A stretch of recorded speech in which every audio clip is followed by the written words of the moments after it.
Hi, Angie here from mynexttablet.com. Today with an unboxing video of the new Honor Pad X8, a new entry-level tablet. Let's get started. Alright, let's start the unboxing of the Honor Pad X8, which is the smaller and cheaper brother of the Honor Pad 8 that I reviewed a couple of months ago. That one was a 12-inch tablet and now we're getting a 10.1-inch device. So let's start the unboxing, and inside the box we're getting the tablet itself, which looks like a typical Honor tablet, and it has a metal back. Then we're getting the charger, a quick start guide, as well as a standard USB-C to USB Type-A cable, and an eject tool, in this case not for an optional SIM card, but for an optional micro SD card. Since I shot the first couple of clips of this video, about a day has passed already, and I played some games, I ran a benchmark and watched some YouTube and Netflix, and now I can tell you a little bit more about the Honor Pad X8, and we're starting with the design. It has a 10.1-inch display. On the top here we're getting a 2-megapixel front-facing camera that you can also use to unlock the tablet using facial recognition. There's no additional sensor for that, so it's not very secure, and there's also no fingerprint scanner. On the back, we're also getting a 5-megapixel camera. There's no LED flash, and the back is mostly metal, but we're getting a plastic frame around the device. So only the back plate is made out of metal, and it's a little bit similar design to the Samsung Galaxy Tab A8 and Nokia T21, which are two very direct competitors. So let's go around the tablet. We've got a microphone here, then we're having the power button over there, volume rocker. On this side we're getting one speaker, and then on the other side we're getting the second speaker, and the sound quality is pretty good. It's nice and loud, and it will be certainly a well-usable tablet for media consumption. The sound for this price is surprisingly good. Then we're getting a USB Type-C port over here. Sadly, it's only USB Type-C 2.0. And then we've got some micro SD card slot over here. At the moment, there's no LTE version available. And there's also no connector for an optional keyboard dock, and also no stylus support, and also no headphone jack, which is quite unusual because cheaper tablets often still have a headphone jack. The tablet is 7.55 millimeters thin and weighs 460 grams.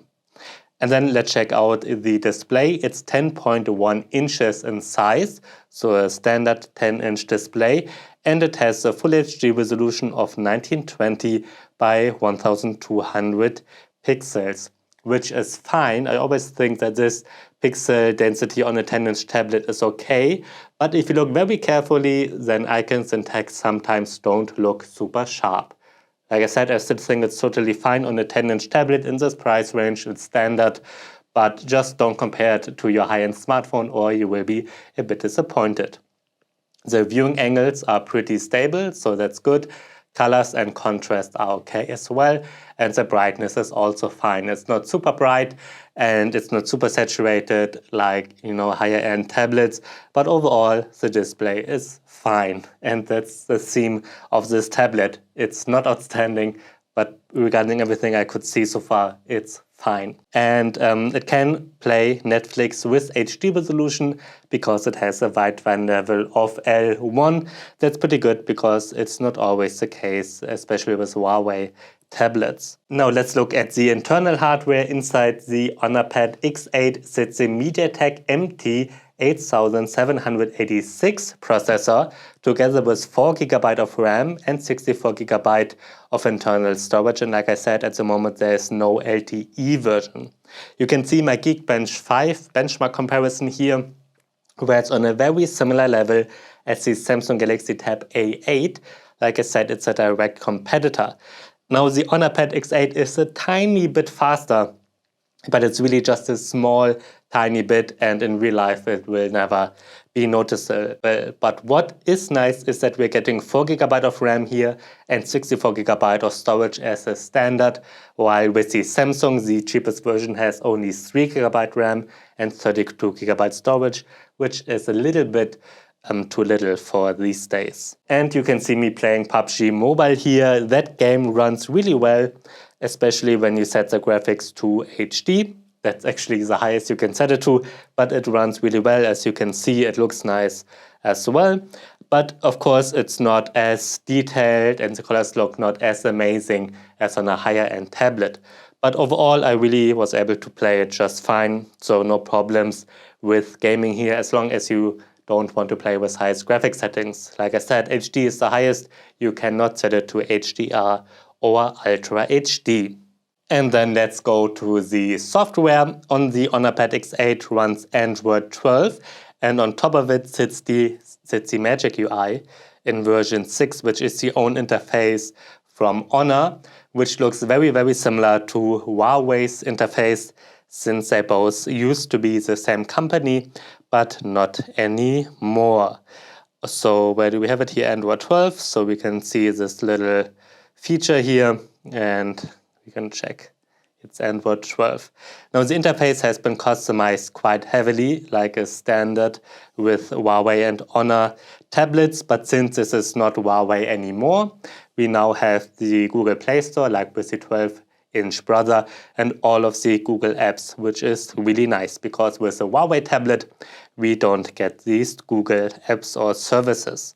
So the interface, as you can see, is customized quite heavily. It looks a little bit like a mix between iPadOS and also Android, and I guess that is what Honor is going for here.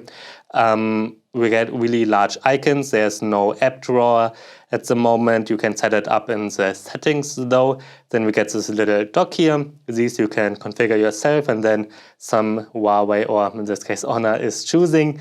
And yeah, everything just looks a little bit different. Everything is quite big, but you can scale it down in the settings. And you can also activate the 3 typical Android buttons here if you really want to. And yeah, you can play with it a little bit.